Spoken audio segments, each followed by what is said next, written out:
Selamat malam Jebratim, apa kabar lagi? Yang semalam nonton 2 pertandingan kecewa banget, 2 pertandingannya bikin gemes. Angkat tangannya dan kasih komen-komen. Siapa yang kemarin ngelihat laganya nggak sesuai ekspektasi? Mungkin yang di Bali sesuai ekspektasi gimana, Nesa? Makanya Panji, jangan kesel-kesel, ntar imun lu turun. Biar imun kuat, work from Bali aja dong. Kayak Nesa, Niko, dan Bang Valen. Dari Hilton Wih, Hotel Bali tepatnya. pastinya dari Hilton Bali. Untung semalam gue juga ditemenin sama Kopi Kola Kide. Jadi gue nontonnya tetap semangat dan berenergi. Ntar malam juga gue pasti nonton nobarnya bareng Bang Valen, bareng Niko, bareng Pak Wandi. Pasti udah nyetok kopi kola kide, Panji. Wih, minum dulu. Karena kopi Kola Kide itu kopi susu khas Thailand yang creamy, enak, dan nendang. Kayak Nes satu nendang ya. Itu Dan kelapa gede banget, Nes. apa iya benar, Hilton Bali, Hilton Panji. Bali. Tapi kalau ngomongin pertandingan semalam emang gemes banget ya. Ya. Kayaknya kalau bisa lama ngapain cepet-cepet gitu ya Italia nyetak golnya. Buru-buru Itali. Sampai kemarin tuh ya gue nonton bareng-bareng ya nobar. Itu pas udah waktunya selesai perpanjangan waktu kita tuh udah males nonton Panji karena udah kesel. Iya, iya. Tapi jangan kesel-kesel karena Halo. kaget Intinya gue tetap itu. siapa itu ada suara. Ya tapi pastinya kalian sambil nonton Euro malam-malam enaknya nanti malam juga ada pertandingan lagi sambil nonton Kopi Lucky Day. Kalian bisa juga cek Instagramnya dan juga di follow karena di Instagramnya adminnya suka bagi-bagi interaksi dan juga bagi-bagi hadiah setiap harinya. Jadi monggo di follow dan juga dilihat keseruannya seperti apa karena kalian berpeluang mendapatkan hadiah setiap harinya. Sambil Ya, kita kalau cek kamu dulu. dulu kalian bisa dapetin hadiahnya. Ya. Sambil kita cek dulu jadwal nanti malam. Ya, ntar malam ada pertandingan seru banget ya. Ada Belgia dan Portugal. Jadi Wih, ini pasti nih. dibahas nih sama Papi Ropan ntar taktiknya. Ya, Papi Ropan kayaknya udah hari ini udah pakai jaket mentereng, kita lihatlah warnanya. Itu kayak tanda-tanda kalau udah pakai jaket kayak gitu artinya pengen tim yang dia pakai kalah. Biasanya kayak gitu. Kan dia suka pakai baju Spurs, baju apa, ntar timnya kalah. Nanti kita ngobrol sama Papi Ropan nih. Dia aja cek Jerman menang gitu ya. Enggak, dia nggak pakai jaket Jerman sengaja karena dia pengen ngejatuhin tim yang dia pakai jaketnya sekarang ini. Oke. Oke, Panji. Langsung aja kali ya kita ajak diskusi dua pandit kita. Tapi sebelumnya kita cek dulu Panji. Ya. Ada Saparaga di My 10. Ini dia. Halo Sobat Saparaga semuanya. Ayo siapa yang tadi pagi begadang lagi? Tuh yang nonton babak 16 besar semalam pada ngeliat kompetisi yang sesungguhnya kan? Ada 1 gol juga yang dianulir. Kalau nggak bisa kelar pakai adu penalti. Ada laga big match yang banyak ditunggu-tunggu sama Sobat Saparaga semuanya. Belgia peringkat 1-nya UEFA loh. Dan tentunya salah satu favorit juara juga. Portugal juga sih. Kalau di timnas dua-duanya juga punya ambisinya masing-masing lagi. Mereka berdua juga maju dengan mempertaruhkan gelar top skor sepanjang masanya dari masing-masing timnas nih. Udah deh bakalan saling sikut buat nunjukin siapa yang paling tajam. Itu dia Saparaga yang hadir setiap hari di edisi Euro yang akan menemani kalian, kasih komen-komennya menurut kalian gimana program Saparaga supaya lanjut terus nanti apa enggak. Dan sekarang kita sudah bersama duo, aduh ini senior banget nih dua-duanya. Udah terkenal sebagai jurnalis, sebagai pandit, Papi Ropan dan juga Bung Wesley, sehat ya pastinya? Alhamdulillah. Iya. Ini pakai jaket orange, apa nih? Kan pendukung Jerman. Gue mata gue silau ya? Nah ini kan Gak Bung apa-apa Wesley Ji. pendukung Iya. Jerman. Kan dia bermain nanti kan. Iya. Iya. Mudah-mudahan Ceko menang gitu loh. Biasanya kalau orang pendukung Jerman tuh pengen ngejatoin Belanda, biasanya gitu kan. Calon lawan di semifinal kan Ji? Iya kan. Nah, tapi kalau kalian nunggu Belanda main nanti malam sambil mengharapkan Belanda kalah, tapi tadi malam juga nontonin Itali, gemes gak sih nontonin 90 menit begitu banyak percobaan peluang, tapi banyak banget yang mereka sangat maruk sama nggak efektif. Kalau kalian melihat dari Austria, di luar ekspektasi nggak sih? Tandingan ini Bung Wesley dulu deh. Wes, lo. Nah. Kalau hasil skor nggak di luar ekspektasi. Oke. Cuman kalau gaya mainnya mubazir tadi ya 27 Mubazir bahkan berasa melihat ini bukan tim Italia gitu. Oke. Tapi kita harus lihat bahwa ini tim Italia yang main di turnamen.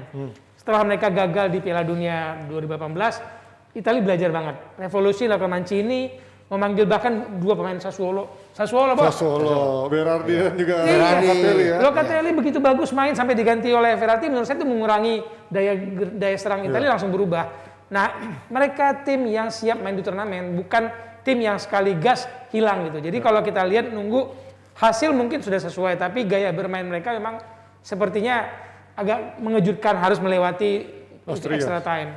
Pak Firman? Ya, kalau saya lihat kemarin itu mereka bermain di sulit ya. Ya, Ji, kalau bisa membandingkan bagaimana mereka bermain di grup 3 kali menang ya 7 gol tanpa ada kemasukan gol. Sekarang mereka ada kemasukan gol. Itu kalau Arnaud Taufik bikin gol masuk selesai Itali. Bisa beda Dan cerita Itali ya. pulang angkat koper. Jadi iya. Jadi kalau saya lihat kemarin bermain tuh itu benar-benar bukan Itali bermain di babak di kualifikasi grup ya atau di fase grup ya. Ya. Mereka ada 27 tembakan, 6 on target, cuma 2 yang Iya. dalam ball position aja memang Italia bagus, dalam mengalir serangan ini. Mereka nggak bisa menciptakan gol yang baik kalau bisa. Hanya ada Balotelli yang bisa melakukan, bukan Balotelli apa? Locatelli, siapa? Bukan, Immobile. Immobile yang ada Yang peluang. kena tiang. Kena tiang itu itu aja kan. yang paling bagus saya. Selebih dari itu tidak ada. Sama ada Spinazzola lah dari kiri kan. Spinazzola sedikit dari kiri ya, Iya, kalau kita bisa lihat di situ. Anda bisa melihat bahwa hanya 52% penguasaan bola. Ya. Kemudian Austria itu kan ada 48%. Jadi beda-beda tipis saya pikir kalau bisa lihat di sini ya. Dan tidak bisa dimanfaatkan. Berardi bermain tidak seperti di awal. Berardi Ya. itu saya bilang. maruk banget Berardi Ya, kan. kalau bilang ya pulang aja lah. Tiga-tiganya menurut gue Ya, insinya juga Di sih. depan insinya Ya, juga. tidak ada sentuhan yang benar-benar berkualitas dalam kotak penalti tiga-tiganya. Ya. Liatin deh. Selama 2 kali 45, 2 15, tiga-tiganya 90 menit. jauh. Makanya mereka ditarik keluar, Ji. Ya. Ditarik keluar oleh Roberto Mancini, Betul. termasuk insinya ya. Di samping Verratti juga yang keluar sama Barella. Ya. Ya. Jadi saya pikir ini bermain memang ini mengesankan sekali dalam 90 menit ini. Apa mereka takut? Tidak mencerminkan sama sekali. Bukan soal takut saya pikir kalau lihat kemarin. Austria yang bermain bagus, mengadopsi cara bermain dari mereka yang secara bertahan yang bagus diterapkan oleh Austria, memperlihatkan kepada Ya. Italia. Kami bertahan ini bagus, meniru gaya bertahan mereka tempo dulu ya dengan semi catenaccio. Kita bisa melihat bahwa 4 pemain di belakang, wes. Pengaruh Itu bagus. Locatelli diganti dengan Verratti ketika di partai ketiga fase grup kan Italia sudah tidak menentukan. Ya. Diganti oleh Verratti. Memang Betul. berpengalaman, tapi speednya berubah kan? Iya, dan Nah, main lagi Verratti, speednya berubah dan lagi. kita lihat kemarin Verratti apa yang dia lakukan? Verratti ya. Iya. Hanya Jorginho hanya ditahan terus ya oleh Iya. Mancini. Sama Barella juga Oh, keluar. Jorginho tidak mungkin diganti Iya. loh. Dan saya senang melihat tuh Grealish bermain di tengah sangat bagus, Grealish, ya. Schlager bermain sangat bagus untuk menjaga kedalaman permainan. Itu yang menyusahkan bagi lini kedua Italia untuk masuk.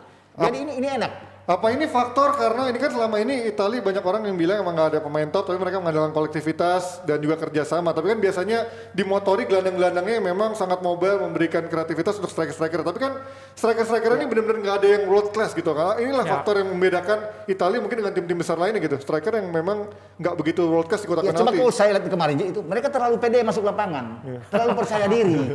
Semua eksperts mengatakan bahwa mereka bisa menang dengan 1 gol. Tapi Iya. iya 1 gol. Iya itu yang kenyataan. Tapi ketika di babak pertama nggak bisa bikin gol, babak kedua sampai menit 75 nggak bisa bikin gol. Mancini agak pusing melihat. Tapi Mancini adalah bintang di pertandingan ini. Nah, Iya, ya iya. ini Menurut apa saya nih, Bung Wesley? dengan Pergantiannya ya. dengan keberanian dia mengubah formasi, kemudian dia memperbaikinya di dalam pergantian pemain dan dua-duanya mencetak gol pemain pengganti. Pemain Dan pengganti, ya. Bintangnya Mancini. Berarti kan ini menunjukkan sebenarnya ya inilah timnya Mancini, tim inti dan juga benchnya Sama, punya hampir sama, kedalamannya sama iya. kuat kan, Iya. artinya everything is under control sebenarnya kan, bukan sebuah panic attack buat mereka kan sebenarnya.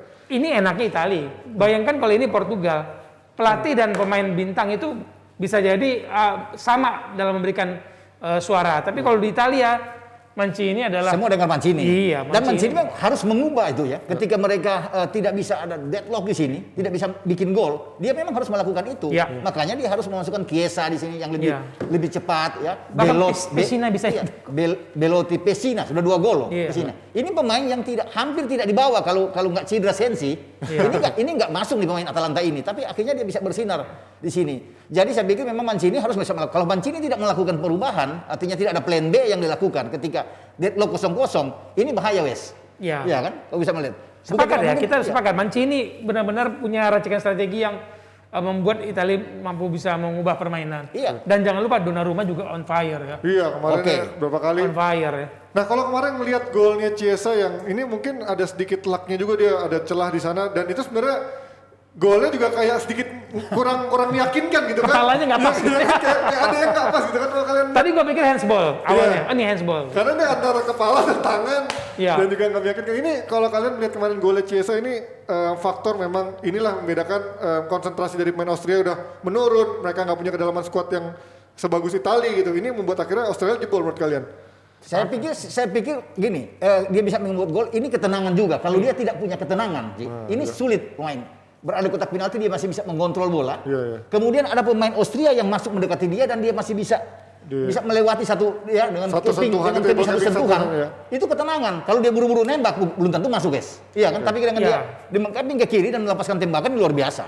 Ini Sebenarnya ketenangan. di liga pun dia sempat naik turun ya. Tapi kalau di turnamen seperti ini dia punya menit bermain yang masih baru, masih segar. Tadi Panji bilang ketenangan pemain pengganti ini ikut berpengaruh ketika lawan sudah mulai lose kontrol, udah mulai keletihan. Kehilangan konsentrasi, kehilangan itu ya tenaga stamina juga. Nah, kalau kita ngomongin tadi soal menarik soal Locatelli dan juga Verratti, ini kan banyak yang bilang harusnya Verratti itu posisinya di posisi Jorginho, bukan dia menggantikan posisinya seorang Locatelli kan untuk menjaga keseimbangan. Nah, kalau menurut kedepannya kalau kalian akan seperti apa nih skemanya? Apakah Verratti benar-benar harus dibuang atau menurut kalian ya emang formasi awal paling bagus? Iya, kalau mau lihat dari 2 pertandingan pertama kan Locatelli yang main. Iya, Bahkan dia bisa Locatelli, membuat Jorginho gol ke bareng lawan ya. Swiss ya. Iya.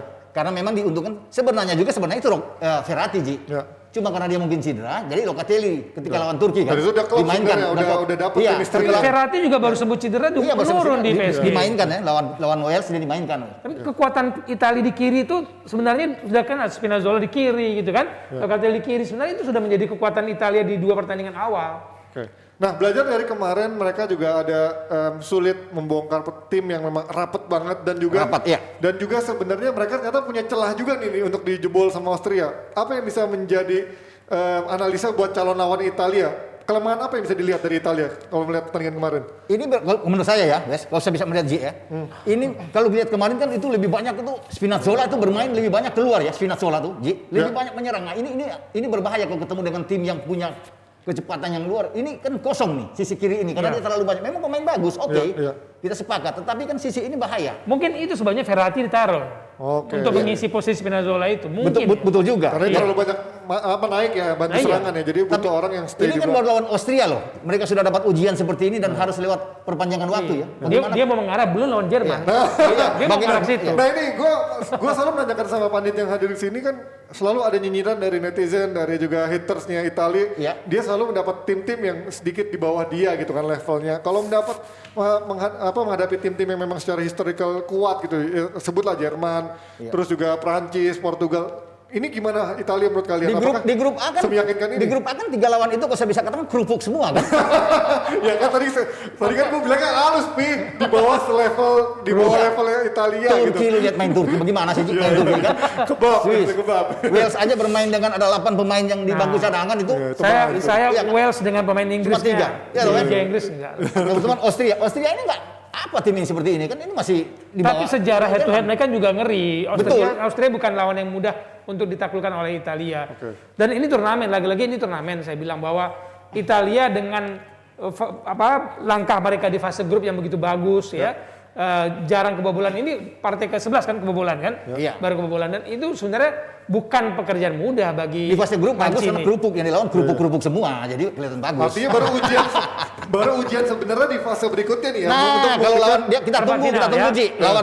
Lawan Belgia atau lawan Portugal gimana nih? Baru kelihatan Kalau seperti apa Austria udah evaluasinya. perpanjangan lawan Austria kan? Iya. Nah, mungkin bisa adu penalti itu.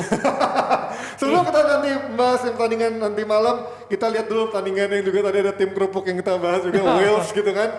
Yang memang mainnya ancur-ancuran tapi ini luck banget bisa lolos menghadapi Denmark yang di awal kayaknya orang udah ya udahlah, orang juga sedih gitu kan lihat kasusnya Eriksen, dikira Denmark akan melepaskan, ternyata dia tetap bangkit lagi semangat dan lolos dan kemarin menang meyakinkan. Ini lihat Denmark bisa menjadi kuda hitam baru nggak sih di fase ini, di fase knockout? Kalau bilang kuda hitam ini Ji, saya teringat ini posisi sama persis Ji. Tahun 92 ketika menggantikan Masih 5 tahun, menggantikan Wales saat itu Iya. kan mereka juga di posisi urutan kedua. Nah, iya. Posisi dengan 3 poin. Iya, iya. Tapi ketika masuk itu kan baru 8 tim waktu itu. Iya, iya. Kemudian mereka mengalahkan Belanda di semifinal dan Jerman. Itu sama persis seperti ini. Ketika mereka bisa keluar dari grup dan Anda bisa melihat ini untuk saat ini kalau bicara Euro, ini tim pertama yang back to back bikin 8 gol loh. Wih. Sebelum pertandingan Datanya keluar nih. sebelum pertandingan ini pun Denmark tim yang paling banyak melepaskan tembakan. Iya. Paling banyak sebelum Back to back nggak pertandingan. ada di Euro. Mau Italia apa semua mereka 8 gol loh. Ya. Ya berarti artinya nih tim sebenarnya punya kualitas untuk menjadi kejutan kan, bukan cuma melulu ketika Eriksen keluar udah hilang gitu soulnya. Dan orang selalu kan melihat ya, Iya kan? jadi orang bisa bilang oh ada Eriksen bagus. Iya. Nggak ada Eriksen, Bukan. mereka buktikan Malah lebih tajam gitu kan. selalu bergantung pada Eriksen nggak ada. Partai ketiga adalah Denmark sesungguhnya di fase grup. Lalu kemudian melawan Wales, menurut gua sih Walesnya emang kerupuk juga sih. Iya. Iya kan? Saya udah Lihat yakin Denmark menang sih. pemain yang namanya terlalu besar, Joe Allen, Iya. Ramsey, Pirlo ya, ya. ya kan? Pirlo-nya Wales ya. Ya, terus Udah tua, Ji, udah tua. sampai baperan gitu Gerdel. Iya, habis iya. aja. Mereka terlalu dibesar-besarkan oleh pemberitaan. Secara kualitas tim, ya maaf, Denmark mungkin nggak banyak yang lihat, nggak banyak ditonton orang, tapi mereka bermain ala tim dan benar-benar bermain untuk turnamen. Cuma mungkin ini mesti dilihat juga Ji, ya. Ini Wales ini kan 5 tahun lalu di Euro 2016 kan masuk semifinal gitu loh. Ya. Nggak ada yang menduga dan ini luar biasa buat mereka. Mereka mengalahkan Belgia 3-1 loh. Belgia dengan generasi emas mereka. Iya Ya. makanya kan. Itu luar biasa. Tapi di sini dan sebagian besar waktu itu Udah pada tua gitu ya. apa yang ditangani oleh Chris Coleman waktu itu di bawah sekarang saat ini oleh Rob Page, kan hampir semua tuh Ramsey ada, Ben Davies ada, Usianya Gareth Bale beda, ada. Usia udah beda 4 tahun. Usianya jauh. beda. Beda 4 Udah jauh tahun. bermain kemarin dan memang kelihatan mereka putus di tengah kemarin bisa melihat. Putus di tengah ya. Iya. Joe Morrell, Joe Allen tuh Joe Allen. nggak bisa menanding itu. Jauh sekali. Dan mereka inilah satu tim kalau tergantung terhadap seorang Gareth Bale. Akan berat begitu Gareth Bale dikunci selesai mereka kan. Gareth Bale di Spurs saya udah begitu. Nah ini kalau ngelihat Wales segitu hancurnya dibanding 4 tahun lalu, selain pemain-pemain yang memang sudah melewati masa jayanya, pelatih ngaruh juga nggak sih kemarin pergantian di last minute seperti itu? Iya, karena Reinders faktor- keluar, Iya kan? Ini ngaruh banget nggak sih? Kasus pelecehan itu Iya, ya. iya. Itu Iya. pasti pengaruh lah. Ngaruh banget. Bukankah pemain ini mirip yang Spanyol disiapin dulu pelatih? waktu Piala Dunia ya, pelatihnya Sama, tiba-tiba ganti Hero. kan? Iya. Ngaruh banget sebenarnya kan Ngaruh. pelatihnya. Hero masuk ini. Mungkin mereka lebih enak tuh kalau bermain dengan Ryan Higgs kayaknya. Lebih tahu, yang Iya. membuat tim ini lolos di kualifikasi kan. Meskipun asistennya menggantikan siapapun di tim manapun gitu ya, beda asisten dengan pelatih utama itu beda. Dan ini kan pemain bagus di Wales ini kan. Iya. Ryan Higgs dan pasti ada respect terhadap Ryan Higgs dibandingkan Betul. dengan Rob Page ini kan. Sebenarnya kalau kita ngebedah juga ke Denmarknya sendiri, ini kan pemain-pemainnya nggak bisa dianggap remeh juga kan. Ada yang main di Barcelona, dipanggil Lord Bradway, terus ada yang main di tim-tim Premier League, ada yang main juga di tim Jerman. Artinya Højbjerg di Spurs. iya di Spurs kan, malah menjadi andalan Jose Mourinho walaupun mainnya Tarkam ya, Højbjerg kan. Ini kan artinya emang pemain-pemain ini punya pengalaman dan kualitas yang nggak bisa diremehkan sebenarnya kan Denmark. Dari dulu Denmark itu selalu muncul pemain yang penting tapi kurang perhatian. Oke.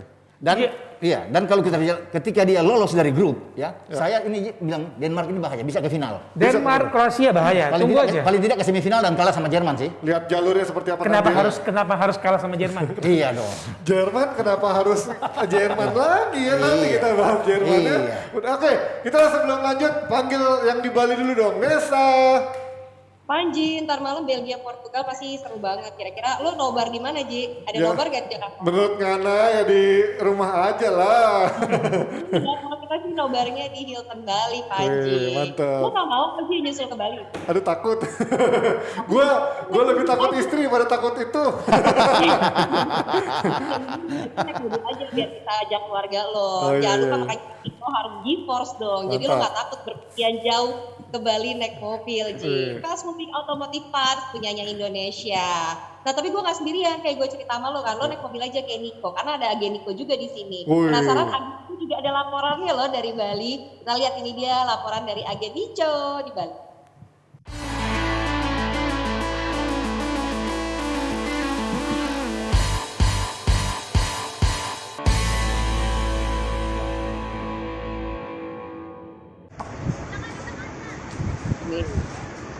Halo Jebret Tim, halo host, halo Pandit, semoga sehat selalu. Kalau gue kemarin suaranya cuma nongol doang, kali ini gue jadi agen Jebret Media langsung dari Hilton Bali Resort. Asik, gue nungguin sunset nih sambil nemenin kalian ya siaran, nonton DPI juga karena malam hari ini tentunya semua pada nungguin ya nonton Belanda versus Portugal dan Belgia.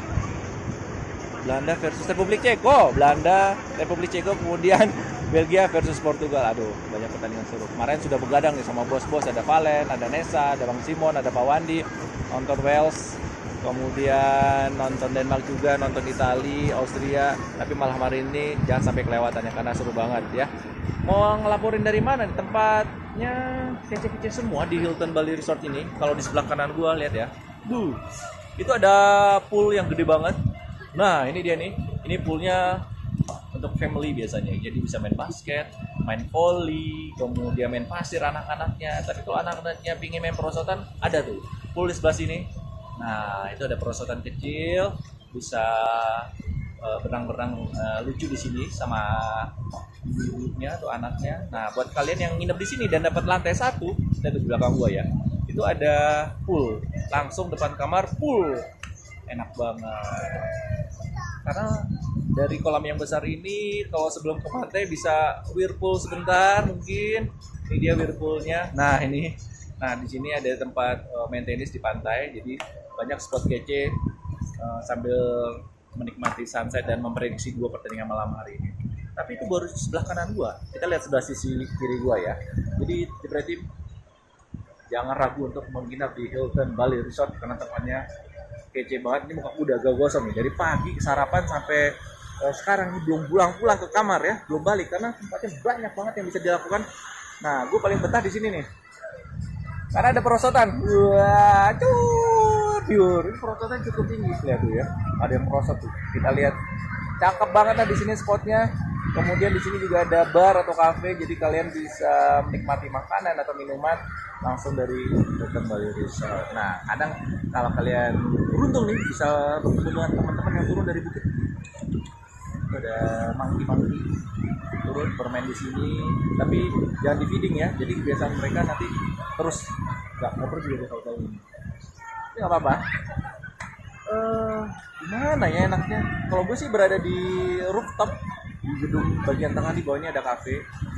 Di sini aja deh ya, karena malam hari ini juga ada pertandingan seru ya Jebret Team. Jangan sampai tidak nonton karena semalam juga ada seru ya. Wales, Denmark, Italia, Austria. Padahal lagi pusing banget itu di PHP-in sama Italia.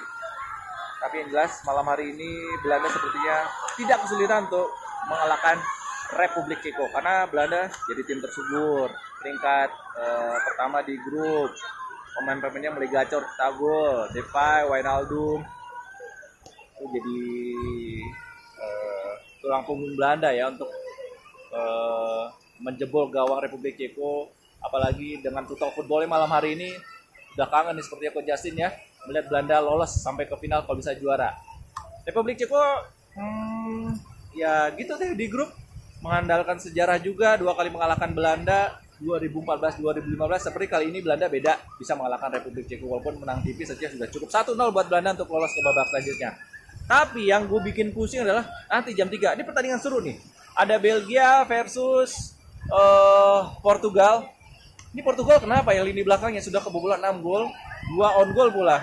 Ini bisa jadi celah atau kesempatan bagus buat ini serang dari Belgia untuk menjebol gawang mereka. Ada Lukaku, ada Kevin De Bruyne. Jadi sepertinya Belgia diunggulkan, apalagi Portugal kalau bermain di Sevilla dan Spanyol punya sejarah buruk ya nih guys, atau Jebret Team. Jadi ini ada kesempatan Belgia untuk bisa mengalahkan Portugal. Apalagi terakhir kali Belgia tuh bisa ngalahin Portugal kapan ya? Tahun 1989 kalau nggak salah. Udah lama banget, jadi kesempatan Belgia untuk melaju ke babak selanjutnya. Tapi jangan anggap remeh Portugal juga, walaupun kondisinya lagi begini, siapa tahu dari yang terseok-seok kayak kemarin akhirnya bisa juara. Jadi pertandingan malam hari ini cukup seru, seperti babak pertama imbang, babak kedua baru bisa bermain itu berdasarkan handicap. Oke, gue tetap jagoin B, Belgia dan Portugal. Pokoknya malam hari ini gua, Bang Valen, Nesa, Bang Simon, Pak Wandi akan nonton juga pertandingan seru ya di Hilton Bali Resort. Buat kalian tetap harus nonton biar ngebahasnya atau diskusinya di TV semakin enak. Oke, sudah saatnya gue menikmati sunset nih Jebret Team. Sehat-sehat selalu ya dimanapun Anda berada, tetap menjaga protokol kesehatan. Oke, sehat-sehat Pandit, host, kru, dan Jebret Team dimanapun Anda berada. Alright, see you, bye-bye.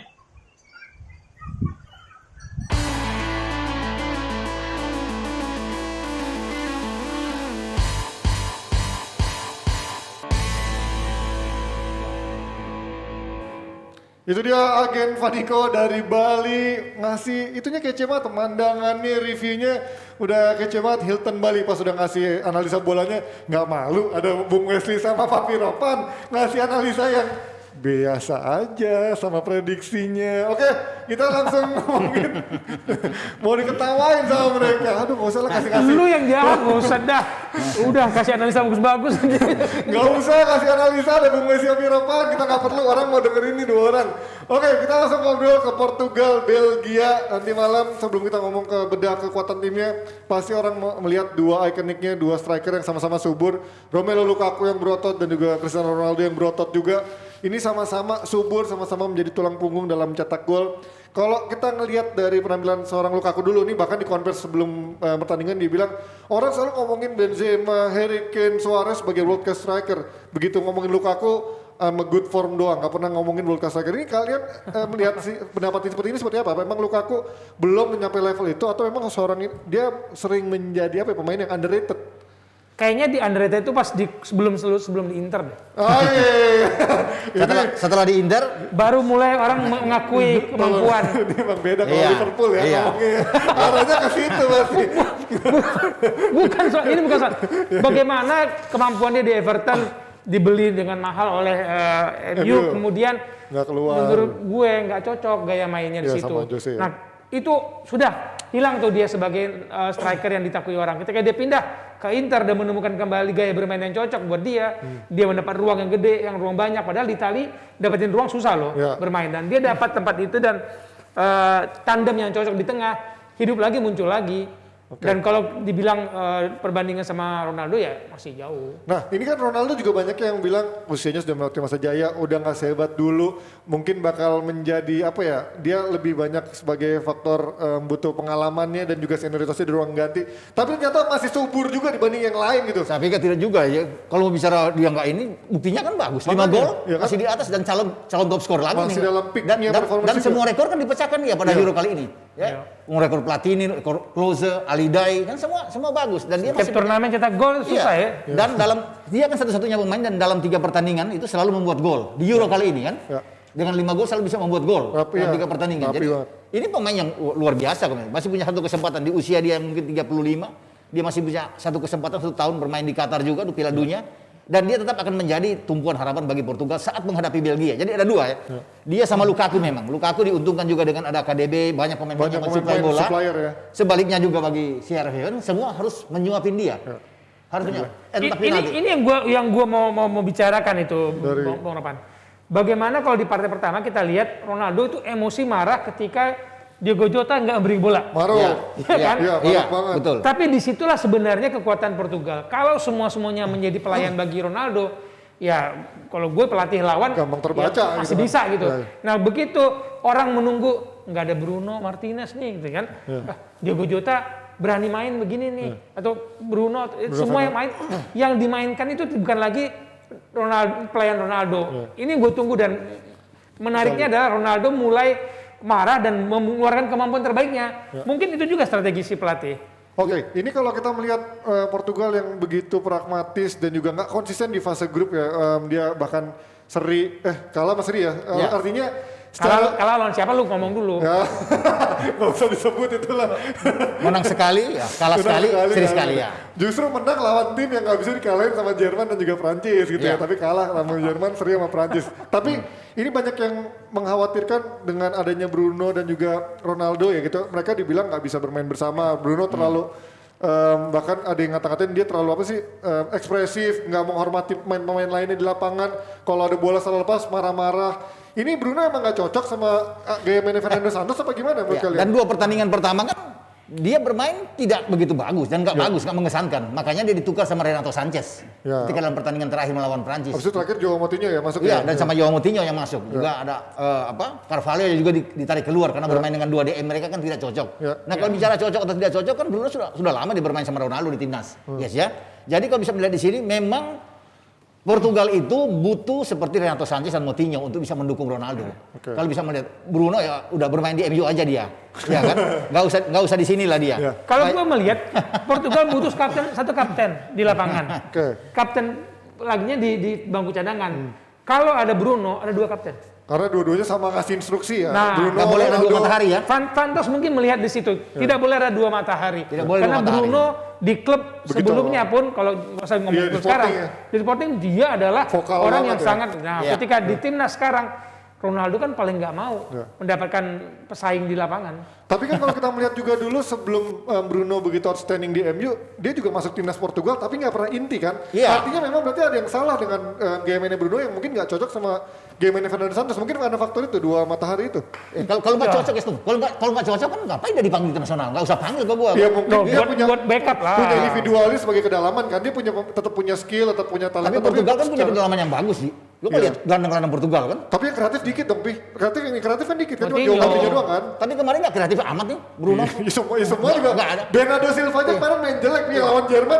Itu yang gue mau tanya. Nah, kan? Bernardo Shooting aja Silva nggak ada. ini bukan pemain City ya? Nah, ya kan gini, gue kemarin bilang orang kok pada meng-highlight seorang Bruno Fernandes, sementara ada Bernardo Silva yang katanya Nggak kayak juga, magiciannya David Silva, pengganti Iya. David Silva di City dan lain-lain, ini juga nggak hidup Gak kan? kelihatan. Nggak hidup sama sekali Dodo kalau bisa lihat di sini. Ya. Mestinya juga dia akan menjadi cadangan, tapi tetap akan diandalkan terus. Mungkin bagi Santos dia lebih penting dia daripada Bruno Fernandes. Iya, Karena Bisa dilihat di sini. Bruno tidak speak up, tidak keluar ininya. Jadi kalau ada dua Susah. matahari, Nggak bisa. makin susah Ronaldonya nanti. Dalam Ya. dua pertandingan terakhir Bruno bermain, berapa banyak dia syuting? Nggak ada. Padahal itu yang dimiliki dia kan. Berapa banyak yang dia lakukan di Kata sini? netizen nunggu penalti. Nunggu penalti. Iya, intercept aja nggak ada, Karena shooting juga jobnya nggak ada, dribbling ke dalam juga kotak penalti nggak ada. Jobnya Gitu sih loh. dia kan emang ngambil penalti sama Eh, Mama. kalau penalti Ronaldo mau dipanain. Makanya. Ronaldo yang ambil penalti. Makanya. Ronaldo yang ambil Makanya penalti. dia harus nunggu Ronaldo pergi dulu baru dia bisa bersinar di Portugal ya. Walaupun ada di lapangan Ronaldo yang ambil penalti. Oke, kita ke Belgianya sendiri menghadapi tim yang super pragmatis kayak Portugal gini. Inilah ujian yang sebenarnya buat Belgia. Menurut kalian dengan main-main yang memang kualitasnya top juga, semudah seperti apa nanti menghadapi Portugal? Apakah mudah atau menurut kalian ini bakal alot banget itu, akan tricky buat Belgia? Alot sih ya. Ya, kalau saya lihat begini ya, kalau bisa lihat, ini Belgia ini kan cuma digambarkan generasi emas, ini nggak punya mental sama sekali tim ini. Untuk bisa, loh iya, Mental di timnas maksudnya ya? iya, Ya, di secara timnas tim ya, oke. apalagi di event besar ya, Iya, iya. di Piala Dunia pun oke mereka ke Ini semifinal. saatnya. Ini saatnya. Ini saat waktu 2016 itu saatnya generasi emas paling top itu. Eden Hazard. 2014 pun dibilang ini saatnya. Iya. Tapi ini kan terakhir, ibaratnya terakhir nih. Ya, ini terakhir. Terakhirnya kan. Iya, nggak, saya konsep begini. Dari statistik aja, itu mereka dalam 5 pertandingan terakhir melawan Portugal, nggak pernah menang loh. Iya. 2 kali imbang dan 3 kali kalah. Dia menang tuh udah lama, udah zaman dulu, tuh perang dunia pertama kalau nggak salah dia menang tuh kan. Jadi susah. Iya. Kalau bisa melihat di sini, saya pikir bisa kalah loh, guys. Lawan Portugal. Enggak. Bisa kalah. Kalau saya ya, saya bisa melihat nih. Portugal bisa keteteran sini.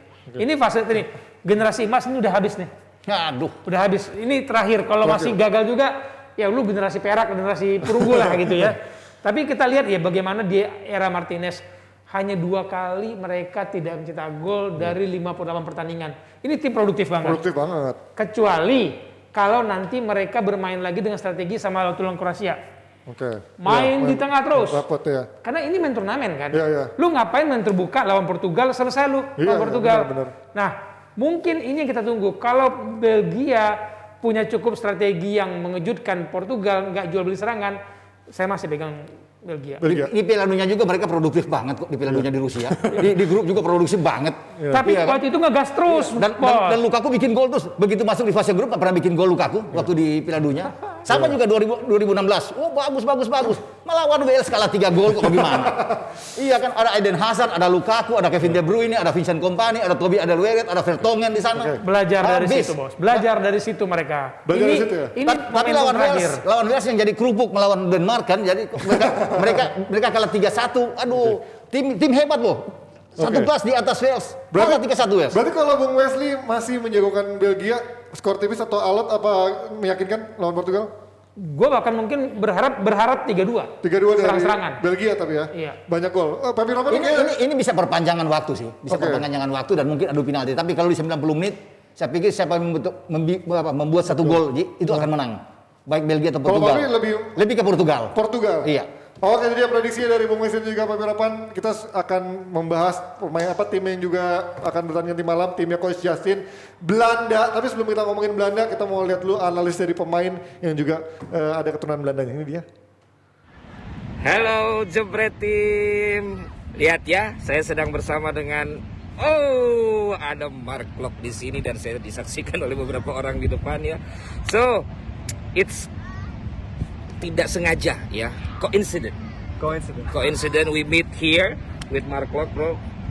Dan tentu saja tentu saya akan bertanya yang kalian sudah tanya-tanyakan. Pasti kalian menanyakan tentang Mark Klok, prediksi Belanda berapa? Karena bukan prediksi klub mana, tapi prediksi Belanda. Karena Jebret selalu berbeda. Dia tidak bertanya yang umum. Harus Berbeda. So, saya bertanya, Belanda akan berhadapan dengan Ceko. Saya pikir 2-0 Belanda. Ceko. Czech Republic. Czech Republic akan menang. Belanda menang. Oh, Belanda menang. Why you confident to say 2-0? Because Belanda now doesn't have any stars. You know. I believe in Holland. Why you believe in Holland? It's just like your emotions, Emotion. not the logic. No logic. Emosi. Seperti orang Indonesia. Emosi Seperti terus. emosi. Jadi kamu lagi emosi, Klok? Iya, emosi. Kamu lagi emosi sekarang? Emosi. Oh, tapi kamu kelihatan happy terus, Happy terus. walaupun emosi. No. Saya support Belanda aja. Saya mau dia menang 2-0. Ya. Semoga dia menang. Tapi Ya. realistik. Realistik. Saya pikir Prancis yang tim terbaik di Eropa. Tapi dia sama Hungary draw. Satu kali bisa. Ya. Tidak apa-apa. No stress. No stress. No emosi. No emosi ya. So, secara emosi kamu Belanda Iya. maunya menang. Iya. Tapi logik, objektif Prancis. Francis. Tapi kalau secara objektif memang Belanda akan menang lawan Ceko ya. Ya. Siapa pemain Belanda sekarang yang kamu hafal nggak nama-nama pemain Belanda? Yang sekarang. Ayo. Kamu pikir siapa? Saya tahu Daley Blind. Saya tahu Frankie De Jong. Saya suka Frankie De Jong. Ya saya tahu karena kamu main di tengah kan. Dulu waktu saya muda, badan saya seperti kamu. Ya. Saya main seperti kamu juga. Ya.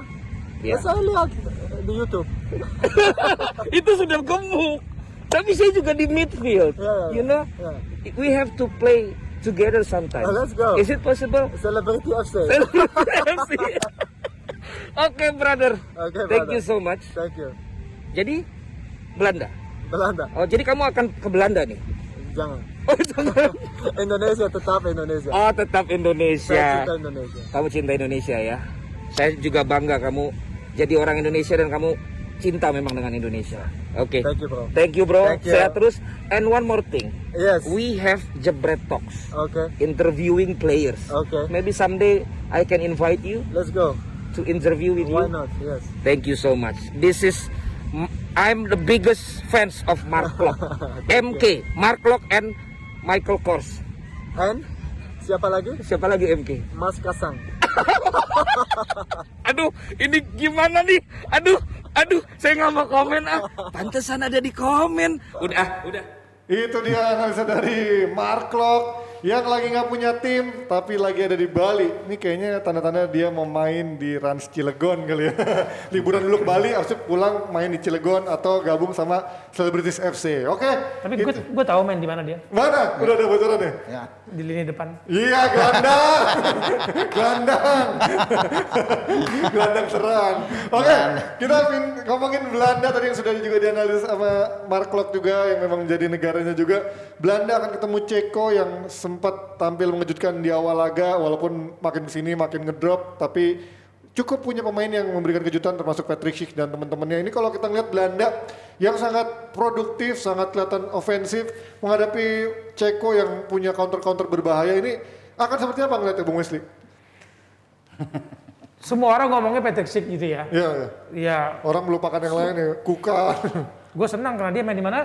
Jerman. Main di Leverkusen. Tetap ya. Sudah pasti itu mau nyambung ke situ sebenarnya. Tapi Eropa. Cuman kita lihat bagaimana sebenarnya orang nggak terlalu banyak melihat Ceko ini ya, Czech Republic ini sebagai sebuah tim yang bertabur bintang. Sama kayak kita melihat tadi Denmark gitu ya. Bahkan kalau lihat tim-tim lain yang bertabur bintang, Italia.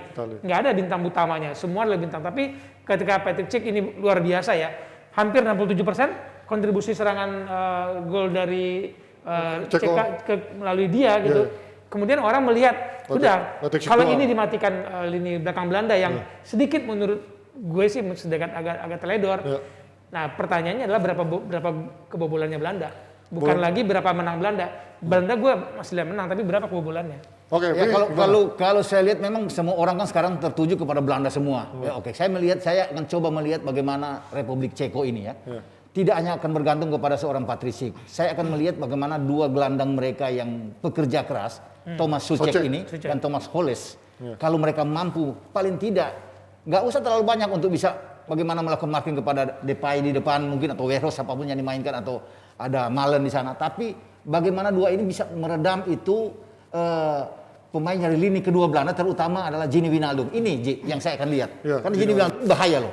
Bagus Dengan banget, 3 gol. Dia selalu muncul di saat orang nggak bisa cepat timing pas. Di Belanda pada itu posisinya. dia lebih ofensif dan lebih diandalkan ya, beda sama Iya. dia main di Liverpool ya, lebih Betul. sebagai penyeimbang doang. Lebih kan penyeimbang. Ini lebih ke depan loh. Lebih- Jadi selalu lebih advance ya. ketika di depan itu nggak bisa bikin apa-apa, dia selalu menjadi solusi terbaik. Iya. Itu Pernah yang- ada wawancara itu ditanya, lu kok bisa pemain gelandang produktif banget gitu loh, cetak gol.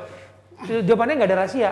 Cuman biasakan timing dan waktu dan tempat yang pas ketika dibutuhkan, lu ada di situ. Dan kita bisa lihat kan, ketika ada serangan yang bagus dari Belanda, selalu dia muncul pada saat yang tepat. Iya. Ya. Ketika itu yang memang sulit. Ini yang harus Itu yang nggak didapat di Liverpool. Iya. Dia nggak bisa main di Liverpool seperti Jadi, itu. jadi pemain belakang Ceko ini harus betul-betul bisa mengawasi dia, terutama yang saya bilang tadi, dua Thomas tadi, Holles dan Soucek ini harus Ya. bisa meredam dia ya. Ini yang bahaya. Kemudian Dumfries juga dan Van Aanholt ini harus diperhatikan juga. Dumfries ini kan pemain yang bagus juga, main yang berbahaya Ji. Nah ini kan kalau kita ngeliat Belanda ini kan sebenarnya mirip sama Italia. Orang bilang ya oke lah, orang paling sedikit menyudutkan Belanda, katanya ini akan gugur lebih cepat. Tapi kan mungkin lupa di lawan-lawannya di grup itu kan nggak ada yang bener-bener tim besar juga gitu secara history. Ya, tempe juga mungkin, sih. Kerupuk ya kan, Tempe kerupuk juga. juga. Ya, maksudnya Bukan kerupuk tempe katanya. tempe gitu ya. Tempe juga Ya, sih. Walaupun nggak bisa diremehkan. Cuman ya inilah Belanda tetap punya kualitas pemain yang pasti di atas lawan-lawannya di grup. Nah sekarang di fase ini apakah kalian melihat ini akan mendapatkan ujian yang sebenarnya di fase knockout gitu? Atau memang menurut kalian ya Belanda akan masih tampil meyakinkan sampai ketemu lawan yang memang tim besar? Ya mungkin ini berbeda kita lihat ya, sama seperti Italia kan, kelihatan enak bagus di grup, tapi kemudian dia bisa mendapatkan target juga melawan susah Austria. juga lawan Austria ya. Melawan Austria. Nah mungkin juga bisa bagaimana Ceko itu bisa melakukan hal yang sama. Tetapi kita harus melihat juga 5 pertemuan terakhir kan Ceko unggul 3 kali kan, lebih menang 3 kali dibandingkan Belanda cuma 2 kali menang. Dan ini tidak boleh menganggap enteng bagi Ceko karena mereka punya motivasi yang luar biasa. Cuman gue nggak pernah merasa yakin dengan permainan Belanda ini seperti gue yakin melihat Prancis atau Kroasia. Selalu ada kejutan, selalu ada rasa was-was lihat gaya bermain mereka dengan komposisi. Semua orang mengatakan Frank de Boer, lu pakemkan dong 4 atau 3 di belakang gitu. Lah dia juga punya pemikiran di pemain belakang, dia tahu potensi pemainnya. Dan dia tahu juga bagaimana memaksimalkan Depay di depan dengan kekuatan Wijnaldum di belakang. Dan 3 pemain belakang dia saya lihat itu ini berbahaya juga ya. Betul. Ya, De Ligt, Blind di sana De Vrij, ya. De Vrij ini. Kalau salah satu di antara mereka cedera, itu siapa yang main? Nathan Ake yang akan Dan masuk. longgar loh. Ake yang masuk atau Veldman yang akan masuk. Ini berbahaya. Mungkin waktu kita Ake tidak masuk terbiasa kebobolan, bermain bos. tidak terbiasa bermain dengan 3 back, mungkin lebih enak 4 dan di grup kan tidak terlalu benar. Lawan Ukraina aja ketika mereka unggul 2-0 dikejar 2-2 untuk Dumfries bisa masuk di sana. Kalau enggak bisa Itu draw. dia. Iya, Itu yang membuat kita was-was melihat Belanda. Ketika Ukraina bermain, gue kaget banget loh. Ukraina berani bermain serang adu-adu serangan melawan Belanda. Untungnya mereka masih punya pemain yang bisa membuat perbedaan. Sedikit kesalahan pemain lawan mereka dapat ya kayak Memphis Depay. Ini pemain yang bisa memaksimalkan kemampuannya dengan lubang-lubang yang ada di pertahanan lawan. Berarti ini harusnya kita ini kan sebelum Euro sampai bahkan Euro pun orang nyinyirin Belanda gitu kan, underestimate Belanda. Apresiasi buat Frank de Boer dong. Ini katanya dibilang pelatih yang nggak becus menggantikan Koeman, tapi ternyata dia bisa menghadirkan sapu bersih kemenangan di fase grup gitu. Artinya Pelatih yang selalu dipecat ada ya, kredit buat dia harus Iya, pelatih yang dipecat. selalu dipecat ini luar biasa. Tidak ada yang menduga bahwa Frank de Boer bisa membawa tim ini. Banyak yang mengatakan bahwa Belanda Iya. ini bisa nggak keluar dari grup. Ya. Nah, Itu iya. aja. Tidak gampang loh menggantikan pelatih yang sudah membentuk tim ini. Betul, Ronald betul. Koeman tiba-tiba lu masuk udah di turnamen di depan dengan segala iya. penghakiman luar biasa Terlepas- oleh legenda Belanda. Terlepas 3 tim yang ada di grup dia ini ada tim tempe, tetapi kita bisa melihat bahwa 3 kemenangan 9 poin itu bagus loh. Bagus ya. Iya kan? Berapa Tapi gol? harus Berapa gol? tetap apresiasi Dan, buat dan ada gol 8 gol di sana. 8 gol, Peningkatan dari Gini bisa membuat 3 gol kan luar biasa. Orang bisa berharap Depay, nggak tahu ada Gini yang bagus. Oke, prediksi kita ya, Des. Ini kita prediksi tanya Bung Westi dan juga Papi Ropan, prediksi Belanda dan juga Ceko. Kira-kira menang nggak nih Papi Ropan Belanda atau ada perpanjangan waktu? Ya, bagaimana? Kira-kira bakal menang di 90 menit apa perpanjangan waktu? Pilih siapa antara Belanda dan 90 menit kayaknya. 90 menit. Kalau saya 90 menit. Belanda dua-duanya. Belanda. Kan kalian Jerman, harusnya bilang Belanda Enggak, saya kalah suka dong. dia lolos ketemu Jerman kalah Nanti, dia. ya. Iya, gitu loh. Di semifinal ya? Iya, karena Jerman kan perlu lawan yang agak oke ya, Untuk memancing kemampuannya. Ya, kalau lawan Denmark, lawan Ceko, Jerman enak aja menang tuh. Biar lebih nikmat ya. Lebih menjadi nikmat. juaranya kalian rivalnya dulu ya. Bisa lebih nikmat. Itu dia guys, prediksi dari Bung Westi dan juga Papi Ropan. Kalau Papi Ropan, Bung Westi, ini akan skor besar atau Tipis. tipis juga ya? Kalau udah kayak gini, gue hanya Denmark yang bikin gue tidurnya Saya 2-0. aneh. 2-0 ya? Iya. Ini tipis. Oke, Nes. Oke, di Bali juga nampaknya udah mulai gelap nih Panji dan sebentar lagi juga Nesa dan Niko akan makan malam bersama bos-bosnya Widih. Jebret Media dan juga Pak CEO. Ya. Dan lanjut lagi nobar, jangan lupa nyetok Kopi Lucky Day pokoknya. Oke, kita pamit dulu. Thank you Jebret yang udah semuanya. nonton. Thank you Bung Westi dan juga Papi Ropan. Sampai ketemu DPI besok. Tetap semuanya semangat. Bye-bye.